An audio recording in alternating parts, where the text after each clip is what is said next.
Quando a gente fala sobre o fim da escravidão, a gente lembra de Princesa Isabel, a gente lembra de Lei Áurea, a gente lembra de 1888, a gente lembra de 13 de maio, mas a gente quase não lembra do Ceará, que foi o primeiro a abolir a escravidão, em 1884, 4 anos antes da Lei Áurea surgir e abolir o Brasil inteiro.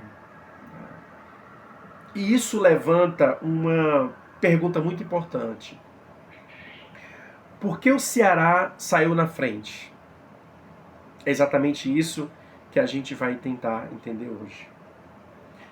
E mais, será que abolir a escravidão significou de fato liberdade completa? Isso é bom a gente refletir, né? No século XIX, o Brasil ainda era um país muito escravista. Grande parte da economia dependia de trabalho de pessoas escravizadas, principalmente nas lavouras de café no Sudeste e de açúcar no Nordeste. Os grandes fazendeiros lucravam muito com esse sistema. E é por isso que eles eram contra o fim da escravidão. Mas, ao mesmo tempo, havia pressão para que o sistema acabasse. Ideias de liberdade estavam se espalhando pelo mundo e países como, por exemplo, a Inglaterra, pressionavam o Brasil a mudar. Além disso, começaram a surgir leis que enfraqueciam a escravidão, como a lei do ventre livre, como a lei do sexagenário, como a lei Eusébio de Queiroz, né? Ou seja, a escravidão não acabou de uma vez. Ela foi sendo enfraquecida aos poucos. Agora vem a parte mais importante.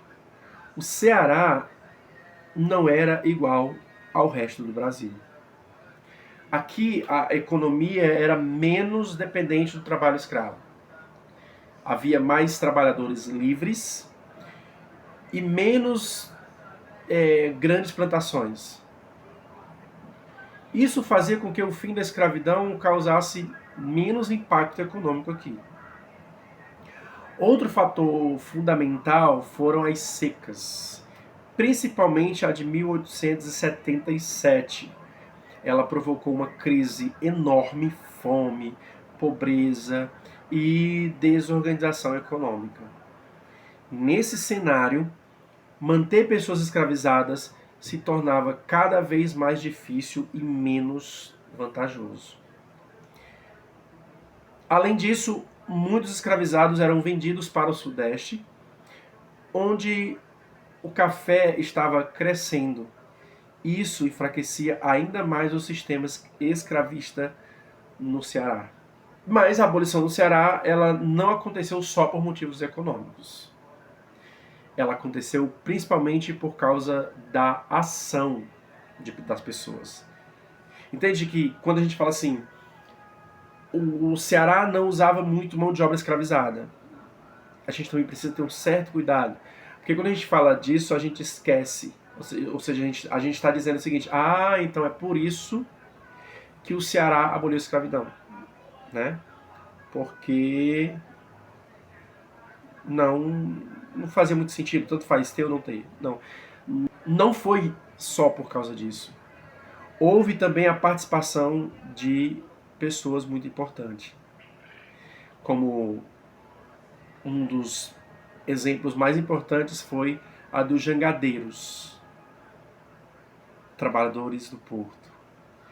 Entre eles se destacou o Francisco José do Nascimento, conhecido como Dragão do Mar. Ele liderou um movimento de resistência e esse movimento fez com que os jangadeiros passassem a recusar transportar escravizados nos portos. Então eles bateram o pé e não, a gente não vai exportar escravizados. No caso, transportar, né? Escravizados. Veja que coisa interessante. Ou seja, pensa comigo. Sem transporte, o comércio de escravizados ficava prejudicado. E isso enfraquecia diretamente o sistema. Além disso, havia também o movimento abolicionista, formado por intelectuais, jornalistas e grupos organizados. Essas pessoas ajudaram a espalhar a ideia de que a escravidão era injusta e precisava acabar. O nosso hino do estado do Ceará, né? Terra do sol do amor, terra da luz, ouça o clarim que a sua glória conta. Ou seja, canta, né? Ou seja, esse hino foi escrito por Alberto Nepomuceno, traz já a menção de liberdade, né? De terra da luz, né? Que foi assim como o Ceará passou a ser conhecido. Diante de toda essa pressão econômica, social, popular, o Ceará teve que tomar uma decisão muito histórica. No dia 25 de março de 1884, a escravidão foi oficialmente abolida na província. O Ceará se tornou a primeira província do Brasil a fazer isso. Por isso ficou conhecido como Terra da Luz, como acabaram de falar, como se tivesse iluminado o caminho para o restante do país.